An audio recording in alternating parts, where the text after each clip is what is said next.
साथियों, आज भारत अपनी डिफेंस मॉडर्नाइजेशन जर्नी के एक अत्यंत महत्वपूर्ण दौर से गुजर रहा है। दुनिया भर में वार का नेचर, युद्ध की प्रकृति, यह तेजी से बदल रही है।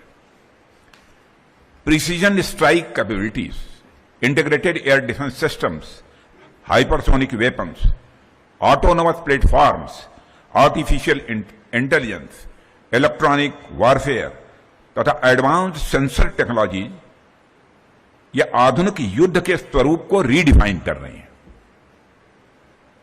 और आज दुनिया जिस दौर से गुजर रही है वह टर्मोइल और अनसर्टेनिटी का दौर है। और कहीं कन्फ्लिक्ट है, कहीं इनस्टेबिलिटी है, तो कहीं सीधे सीधे वार की स्थिति सामने आ रही है। इंटरनेशनल ऑर्डर एक टेंशन और बदलाव के दौर से गुजर रहा है।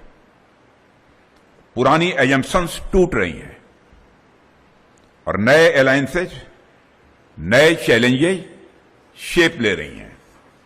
ऐसे इन्वायरमेंट में अगर कोई देश अपनी सिक्योरिटी और अपने इंटरेस्ट की रक्षा करना चाहता है तो उसके पास दो चीजें होनी बहुत ही आवश्यक है।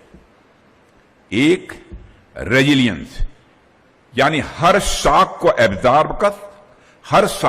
एब्जॉर्ब कर वापस उठ खड़े होने की कैपेबिलिटी, उठ खड़े होने की कैपेसिटी। और दूसरी, डेटरेंस, यानी किसी भी पोटेंशियल एग्रेसर के मन में यह फियर पैदा कर देने की एबिलिटी कि अगर उसने हमारे और गलत इंटेंशन से देखा तो उसे उसकी भारी कीमत चुकानी ही पड़ेगी।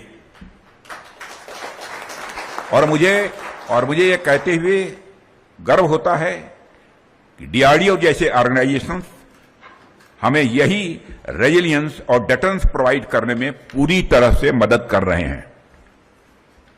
और जब दुनिया टर्मोइल में हो तो कूशा जैसे प्रोग्राम और डीआरडीएल जैसे इंस्टीट्यूशंस देश के लोगों के अंदर यह कॉन्फिडेंस देते हैं कि हम बाहरी इंस्टेबिलिटी के आगे न तो झुकेंगे, न ही अपनी तैयारी में किसी भी प्रकार की कोई कमी रहने देंगे।